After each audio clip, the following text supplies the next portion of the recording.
Have you ever asked this question?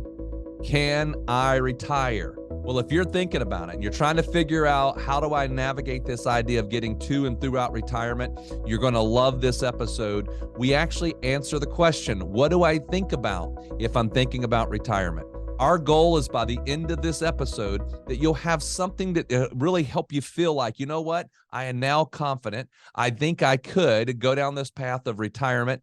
And yes, we want you to have peace of mind and a safe, secure retirement. We hope you enjoy this episode. To learn more about how to secure your retirement and all the different elements you need to know, please subscribe to our channel and hit the bell so you'll be notified when we release episodes every Monday. We have helped hundreds of our clients gain clarity and get on the path to a great retirement. Now it's your turn. Let's dive in. Welcome, everyone, to Secure Your Retirement Podcast. Merce and I today are going to deal with a question that many people ask, and that is, can I retire? But there's a lot around that topic, and there's a lot of different situations that Merce and I see all the time. And over the years, we've seen a variety of these questions. But a lot of times people might say, how much money do I need to retire? And we answer that question by saying, hey, it doesn't matter. We've got people with a few $100,000, people with a few million, but it really doesn't. That part's not the big part here, and we're going to talk through a scenario. What prompted this particular episode is I was reading in Market Watch, and they have a little recurring section called Help Me Retire, and here's the question that came out that this article was written on. It says, I'm 66. We have more than 2 million. I just want to golf. And then he says, can I retire? And so, again, this is a very, very common question. And some person might read this and go, wow, you got $2 million. Easily you can retire. Another person could say, you've only got $2 million. I don't think you could retire. Why is there a difference between the two? Well, we're going to talk about it, but let me give you a little bit of the situation about this particular person. They're 66 years and 4 months old. He says he's going to have Social Security starting next month at $3,300 a month. He's a consultant right now, but he wants to retire from that. He's doing it 3 days a week. So he says, I want to get out. He says that he currently has what his makeup is about 1.6 million in retirement accounts. He said his wife is 60 years old. She has about 600,000 in retirement accounts. They have a daughter at home still. And then they said they have monthly expenses of between $9,000 and $10,000 a month. They said they have a modest home, no mortgage, taxes and insurance about $6,000 a year. So now that's the setup. I will tell you, the person who answers this article says, I'm not a financial planner, so I really can't answer it, but I can give you some things to think about. Well, Merce and I are financial planners, and this is what we deal with every single day. So I think what I want to do at this point is I just kind of want to say, Merce, pretend this particular person walked into the office like we have all the time. They laid this little simple approach out. What would we do? How would we deal with it? What would you say to the person? Yeah, well, the first thing I would say is congratulations on a job well done to get to where you are so far. I mean, to get to getting to the thought of retiring at the age of 66, to have amassed more than 2 million in worth in retirement accounts, plus a house that's paid off. I mean, it takes a lot of work to get to that point. So I would say, kudos to getting to where you are today, and also kudos to taking the time to sit down with someone that does this for a lot of people to get that second set of eyes on your situation. But ultimately, at the end of the day, what it boils down to is dollars in and dollars out is kind of the way that an income plan is set up. And the idea is that there's the dollars that are going out, the spending is not going to overcome what your dollars that you have to work with today, what they are able to generate as far as growth, and are they sustainable? Are the two together sustainable? And so we take a lot of time and we have a nice conversation around it. So it's not all about the numbers. It's also, what do you want out of retirement? What is retirement going to look like for you? Are there are there goals? Are there travel goals? Are there legacy goals?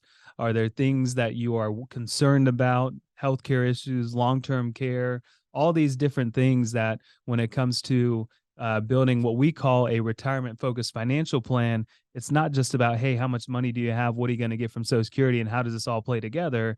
it's multiple different layers of looking at your scenario and understanding, well, what are all the bits and pieces, and let's put it all together, and then now let's do some math and see if it all works out. But having a good understanding of a person's scenario and what they want their retirement to look like is going to help us think through a starting point. And we talk about a GPS system all the time, and you think about it, you get in your car, and I mean, I can't even think about way back when we had to get a map out and physically use our route, and then it became MapQuest was the way to go. And then now with smartphones and technology, everyone just reverts to, well, I'll just put it into my GPS. But how does a GPS work? And a lot of times if you ask the question, well, you got to put in, where am I going, right? That's what we all go to. I need to go to the grocery store. I need to go to wherever I'm headed, my destination. I need to punch that in. But none of that matters at all, not one bit, if the GPS can't pick up where you are right this moment. So I'm sure a lot of you have been in a parking structure or a bigger building where the GPS can't get through all that concrete and it can't figure out where your car is. And then it has no directions to give you. It just says searching for satellite. So we make an analogy to that as well. It's all about, hey, where are we today and where are we trying to go? Where we are today is just as important as where we are trying to go, because it helps us see potential issues along the way, things we need to be thinking about along the way, but we can't get to where we need to go if we don't know where we're starting from. And so part of that is having this fact finding and informational experience at the beginning of our conversations. Yeah, and I think what I always find, and when we're looking at these cases, that's important, is that one of the things that we don't do, nor do we encourage anyone to do, is to say, let's run a higher rate of return to make it work. And the other thing is, so for example, let me just finish that. So as an example, we run most of our financial plans at a 4 to 5% rate of return. And the reason why is not because we think that's what's going to be made. It says, no, what we feel is if we can run it at 4 to 5% and it works, well, then it's going to do obviously good if we make 6, 7, 8, 9. But if we run it at 6, 7, 8, 9, and that's what you think it should be, and then all of a sudden we don't hit that, or the markets don't do well for a period of time, it just adds a lot of stress to you. The other thing that I think is so powerful for people to think about, and I'm just going to go back to one of the things he mentioned. He said his expenses are $9,000 to $10,000.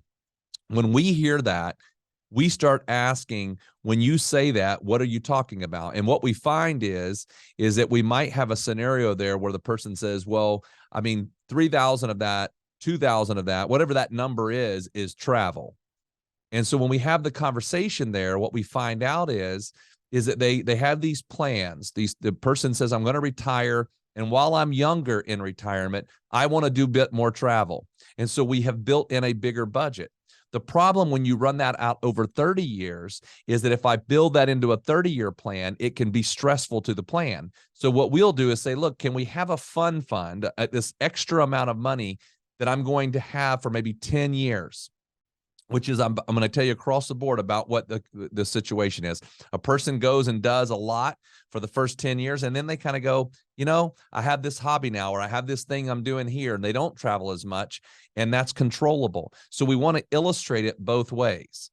Another major issue that has to be considered, it's extremely important, is taxes. Taxes have to be considered, and if you don't think about the taxes and you don't consider them, it could be devastating to your overall plan. Now, I'm just going to bring up another topic, and I'll kind of toss it back over to Merce. But this topic that people ask, and you look at this is say, okay, well, maybe I can make it, but what about healthcare? And really, in particular, long-term care. And the cost can be very significant there. But we don't want to just guess and say, how can we do? Or we can't guess and say everybody needs long-term care insurance. And so we can model that. Can you just walk us through briefly, Merce, kind of what we do there to help a person that's in this situation, identical, go, how do you deal with that long-term care situation? Yeah. And the first thing we want to do is get the basics in. If we have a baseline understanding of what the scenario is going to look like, then we can start throwing in what ifs. Sometimes the what ifs are negative.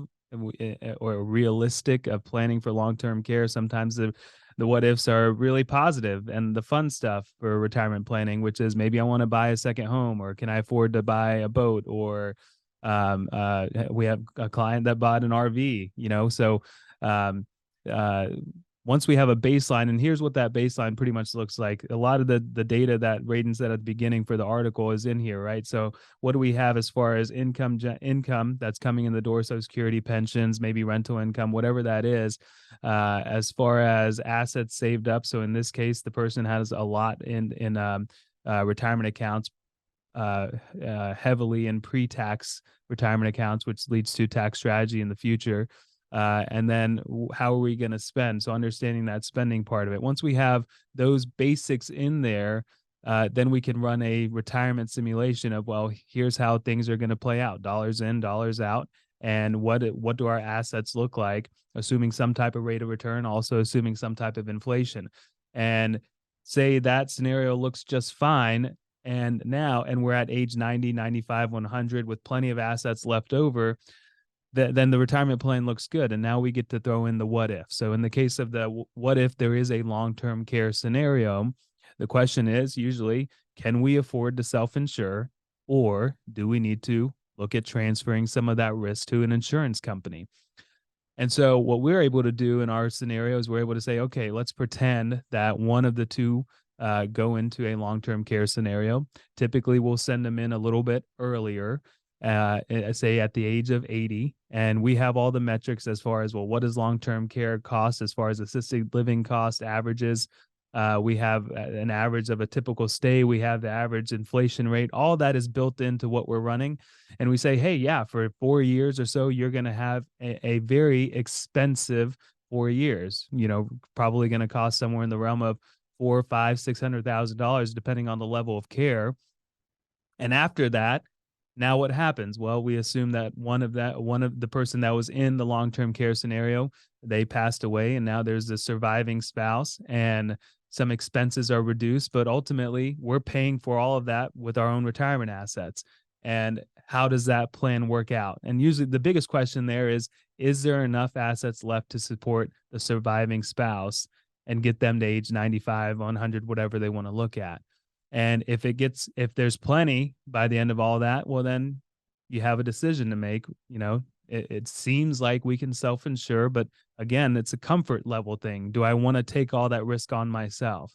Or if we're running shy, or we're getting close to where, we're running really low on assets around age 92, 93, well, now the risk has just gotten much higher.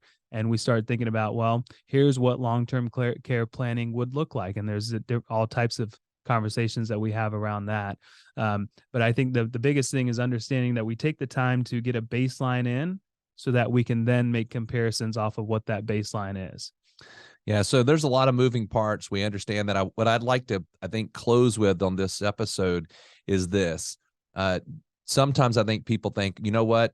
I feel like I just don't know enough, and maybe I'm a little embarrassed. Maybe I should know more. And these are people that have been really good savers, and they just think, I just don't know, and don't feel that way. Sitting down, having a conversation and saying, hey, I just need to understand the numbers from a perspective that maybe I've never looked at. Can you help me? That is the kind of conversation that Merce and I have every single day with our clients, is just to look through this situation, analyze it. And 99% of the time, people walk out with peace of mind because they're thinking, I understand it now. I understand how it's going to work. I can see that what if. And so if that is your case and you're thinking, man, I wouldn't mind just having a little conversation, feel free to reach out to us. We'd love to be able to have a chat. You can go to our website, pomwealth.net, go to the far right top corner, and you can click schedule call. We're glad to hop on a complimentary, no obligation, 15-minute phone conversation, and we'll talk to you about your situation. And then if it makes sense for us to go further, we'll talk about how to do that. But we hope this has at least been helpful, maybe ease some stress. Maybe you're thinking about in your own case about whether or not I can retire. And again, our goal here is to help you make sure that you have a secure, safe retirement. We hope you have a great week. We'll talk to you again next Monday. We hope this video has given you some confidence and clarity as you plan for a worry-free life in retirement. But what else do you need? We have created a complimentary video course called 3 Keys to Secure Your Retirement. This video walks you through step by step what you need to do to get ready for retirement. You can also check out our podcast called Secure Your Retirement. You can subscribe below. For more retirement tips, check out these videos. Also, if you find them valuable, please subscribe to our YouTube channel and give us a like.